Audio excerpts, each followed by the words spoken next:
Ce sont les deux marins les plus rapides du monde à la barre d'un IMOCA. À gauche, Armel Lecléache, surnommé le Chacal.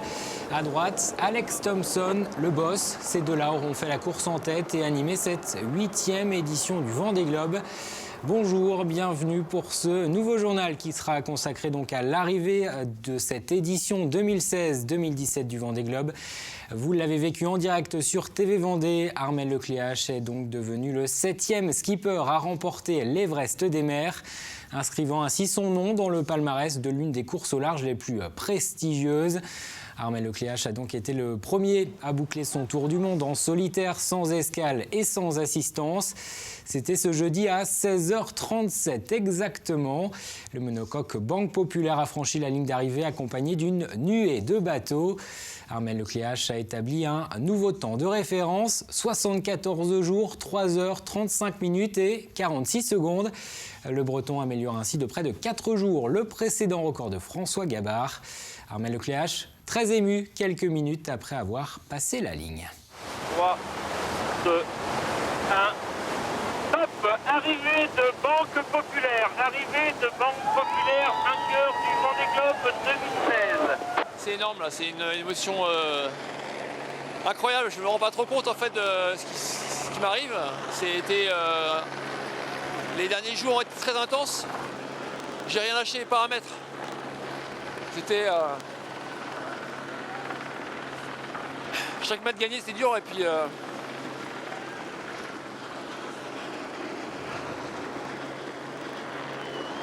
je la voulais tellement cette victoire.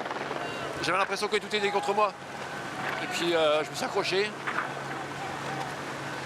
Et puis voilà, ça l'a fait, j'étais content, je me suis bagarré, j'ai eu beaucoup de soutien à terre, tous les gens qui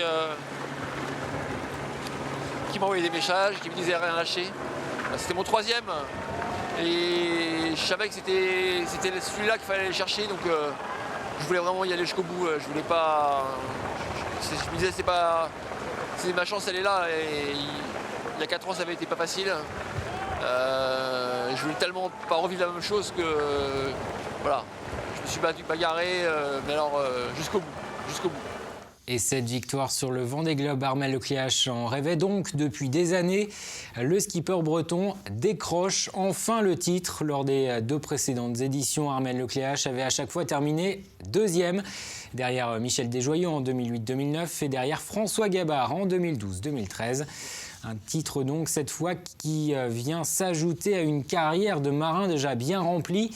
À 39 ans, bientôt 40, Armel Lecléache est déjà monté sur plusieurs podiums de course au large, notamment sur la solitaire du Figaro qu'il a remporté 2 fois en 2003 et en 2010. Armel Lecléache a également participé à plusieurs routes du Rhum entre Saint-Malo et Pointe-à-Pitre, notamment en 2010 où il termine à la 2e place du classement. Et puis celui qui est surnommé le Chacal a aussi navigué en double. En 2004, il remporte la Transat AG2R avec Nicolas Troussel. 2e victoire 6 ans plus tard, en 2010, avec cette fois à ses côtés Fabien Delahaye. Et puis autre Transat en double, la Jacques Vabre. En 2011, il termine sur le podium à la 3e place. Il navigue alors avec Christopher Pratt. Puis 2e en 2015, cette fois avec Erwan Tabarly. Et une fois reposé du Vendée Globe, Armel Lecléache a indiqué qu'il allait tourner la page. Il a décidé de quitter la classe IMOCA. Le Breton prendra la barre l'été prochain d'un multicoque. Objectif, réaliser un tour du monde en solitaire, comme un certain François Gabard. Une victoire d'Armel Lecléache qui ne doit pas effacer une autre performance, celle d'Alex Thomson. 16 heures après le Français, le skipper britannique a franchi la ligne d'arrivée ce vendredi matin au lever du jour, un peu après 8h30. Il fait lui aussi mieux que François Gabard il y a 4 ans. Il a bouclé son tour du monde en 74 jours, 19h et 35 minutes. Alex Thomson a ensuite remonté le chenal des Sables d'Olonne avec son bateau Hugo Boss, légèrement endommagé. On le rappelle, le skipper a navigué une partie de la course avec son foil tribord cassé. Un Alex Thomson fatigué, mais souriant et fair-play face à la victoire d'Armel Lecléache. Je vous propose d'écouter le skipper britannique. Mon plus grand rêve, dormir. Je veux juste dormir aussi longtemps que possible. Mais malheureusement, je sais que quand enfin j'irai me coucher, je n'arriverai pas à dormir plus d'1 heure. Non mais sans rire, j'ai vraiment envie de me reposer et surtout de retrouver mes proches et retrouver une vie normale. Mon foil cassé, bon, on ne peut jamais prévoir ce qui va arriver. Ça fait partie des mystères du Vendée Globe. Ce qui devait arriver est arrivé. J'ai passé une bonne partie de la course à me poser beaucoup de questions. C'est passé, la course est finie. J'ai obtenu la 2e place et je suis vraiment content. La prochaine édition, ce sera peut-être la bonne pour décrocher la 1re place. Armel c'est une machine et un super bon marin. Et après être arrivé 2 fois 2e, il devait arriver 1er. Il mérite largement la 1re marche du podium. C'est un homme super, discret, humble, qui a fait un très beau parcours. Et l'équipe Banque Populaire a fait du très bon boulot aussi. Il faut le souligner parce que même si c'est une course en solitaire, sans nos équipes, nous ne pourrions pas partir. Alors bravo Armel et bravo aux équipes. Alex Thompson finit donc 2e de ce Vendée Globe, sa meilleure place en 4 participations. Il fait mieux qu'il y a 4 ans où il avait terminé 3e. C'était déjà juste derrière Armel Lecléache. Mais au-delà des places sur un podium, Alex Thompson, c'est aussi un homme des records. Retour sur son parcours et son palmarès avec Alix Lanos. Alex Thompson, pour beaucoup, c'est ce skipper en costume qui plonge depuis la quille de son bateau ou encore du haut de son mât pour les besoins en communication de son sponsor. Mais derrière le showman Alex Thompson, il y a le redoutable concurrent au palmarès plus qu'éloquent. Vainqueur de la Clipper en 99, il est alors le plus jeune marin à remporter une course autour du monde. Il a 25 ans. 2e de la Transat Jacques Vabre en 2003 et 2011, il bat le record de la traversée de l'Atlantique en monocoque en 2012. Son histoire avec le Vendée Globe, elle dure depuis plus de 15 ans. Après 2 abandons en 2004 et 2008, il termine 3e lors de l'édition 2012-2013. Vous savez, c'est mon 3e Vendée Globe. Et j'ai pris le chenal 3 fois dans un sens et 1 fois dans l'autre. Et dans ce sens-là, c'est génial. Alors pour sa 4e participation au Vendée Globe, le skipper britannique sur son bateau dernière génération n'avait qu'un seul but, être le premier skipper étranger à remporter la course en solitaire. J'appelle ça une croisade. C'est une épreuve difficile. On doit toujours se battre, être le meilleur. Alors oui, je ressens ça comme une croisade et je ne me reposerai pas tant que je n'aurai pas gagné. Parti grand favori de cette 8e édition et après s'être tiré la bourre avec Armel Lecléache pendant plus de 70 jours, Alex Thompson termine à la 2e place de ce Vendée Globe. De quoi très certainement lui donner l'envie et la motivation de revenir dans 4 ans.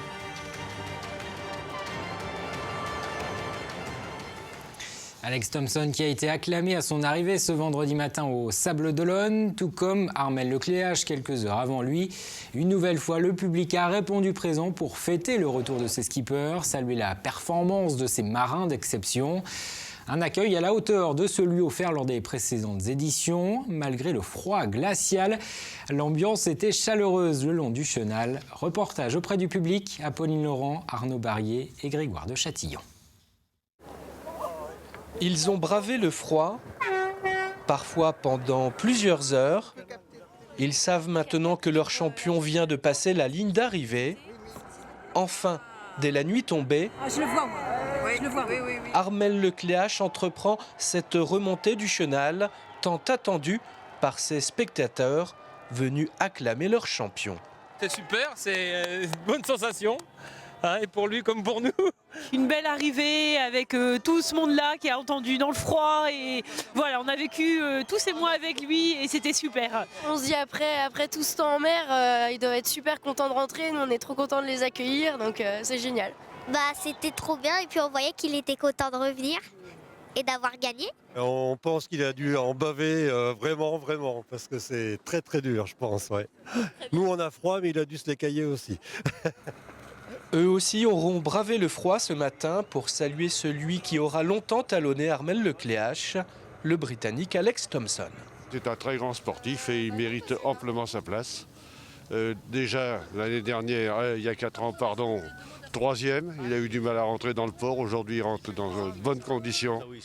On a vu Armel arriver la nuit dernière. Félicitations à lui. Et nous voulons voir Alex arriver maintenant.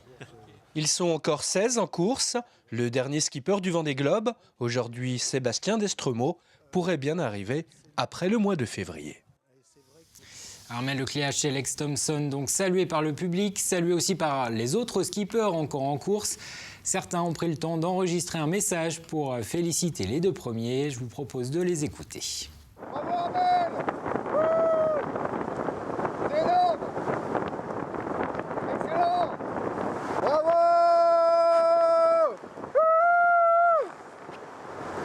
Il est vraiment! Il est vraiment! Il est vraiment phénoménal! Incroyable performance du grand favori de l'épreuve. Magnifique, superbe. Bravo, bravo à toi Armel. Un grand vainqueur ne serait pas aussi grand s'il n'avait pas un brillant second. Bien sûr, Alex Thomson sur Hugo Boss qui a gardé la pression sur Armel jusqu'au bout. Un fabuleux finish de ce Vendée Globe. Mon petit Armel, écoute, bravo. Hein. Bravo parce que t'as quand même défendu l'honneur de la France. Petit message personnel à destination de Armel et d'Alex. Félicitations les gars, vraiment bravo pour votre course, c'est incroyable ce que vous avez fait. Une pensée pour Alex Thomson et Armel Lecléache qui ont fait une course absolument incroyable. Armel, vraiment bravo, mais désolé, hein, désolé, une fois encore, c'est pas toi qui va passer plus de temps en mer. Vraiment, vraiment désolé pour toi parce que on est pas mal. Là, ça commence vraiment à devenir sympa ici. Et en effet, pour les 16 skippers encore en course, le Vendée Globe continue. À l'arrière de la flotte, l'Espagnol Didac Costa a passé le Cap Horn ce vendredi vers 14h.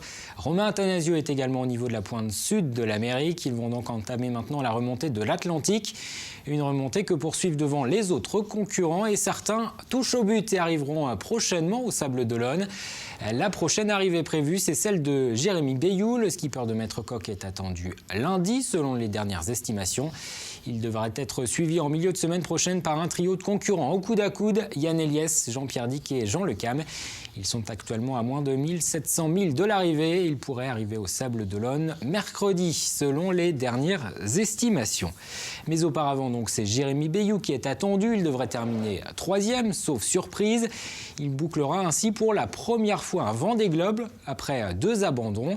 Et cette arrivée de Jérémy Bayou, on a commencé à la préparer du côté de Saint-Fulgent, au siège de Maître Coq. L'entreprise vendéenne est le sponsor de Jérémy Bayou depuis 6 ans. Apolline Laurent. Chez Maître Coq, l'arrivée de Jérémy Bayou est sur toutes les lèvres. Dans moins de 3 jours, il franchira la ligne d'arrivée et remontera le chenal, sous les applaudissements du public, mais surtout des salariés de l'entreprise. Tout un dispositif a été prévu pour l'accueillir comme il se doit. On ne connaît pas encore l'heure d'arrivée, donc ça c'est la difficulté, parce qu'on ne sait pas s'il va arriver le matin ou le soir. On va représenter les couleurs de Jérémy en l'accueillant tous avec ce dress code, la couleur rouge. Ce qu'on a aussi prévu, c'est de faire partager ça avec le public. Il y aura des distributions de cadeaux, enfin de petites choses pour les gens qui seront sur les berges. Un message sera même dessiné sur la plage des Sables d'Olonne pour remercier le skipper d'avoir fait vivre cette course aux 2000 à 3000 personnes qui travaillent pour l'entreprise. Jérémy Bayou est le premier skipper de cette 8e édition, sponsorisé par une société vendéenne à monter sur le podium. Alors forcément, c'est une très grande fierté. Terminer sur le podium, c'est quand même bien.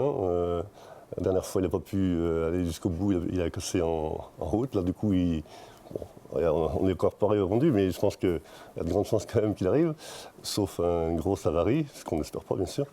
Donc là, on est très, très content d'être là pour l'accueillir. Je pense que tous ceux qui ont croisé Jérémy ont découvert une personne, je pense, qui a beaucoup de cœur. Jérémy, on peut le croiser, il nous salue, on peut discuter avec lui assez facilement. Vraiment, c'est quelqu'un de très agréable et il reflète bien aujourd'hui la marque Maître Coq et ce qu'on attendait de lui. Un skipper emblématique soutenu par la marque depuis 2011. Et pour que les salariés puissent suivre en temps réel les avancées du skipper et sa place au classement, des écrans ont été installés dans les différentes salles de pause. Au relais, là, on voit, donc le prochain classement, il est à midi, on voit qu'il est 3e, il lui reste 546 000 avant d'arriver au sable. Donc chaque pause, ça évolue, donc on regarde, on voit que les gens le regardent, se passionnent pour pour ça, hein, ça fédère beaucoup de salariés. Le skipper est à moins de 500 000 des côtes sablaises et la dernière partie de la course s'annonce difficile avec des vents mollissants qui ralentiront sa progression. Pourtant, il peut être sûr d'une chose, le personnel de Maître Coq l'attend de pied ferme et lui réserve un accueil mémorable. Avant de se quitter, un mot de la météo. Les températures vont rester froides le matin avec des minimales encore largement en dessous de zéro, mais le mercure va progressivement remonter l'après-midi. Côté ciel, ce sera encore ensoleillé avec un léger voile nuageux. Fanny Poirier vous en dit plus dans un instant. C'est la fin de ce journal. Merci de l'avoir suivi. Lundi, c'est Élodie Pépin que vous retrouverez pour ce journal. On se quitte avec quelques-unes des plus belles images de l'arrivée du 8e Vendée Globe, une édition 2016-2017 qui aura donc vu la victoire d'Armel Lecléache, le 7e skipper à remporter l'Everest des mers. Suivi quelques heures plus tard ce vendredi matin par Alex Thompson. Très bon week-end.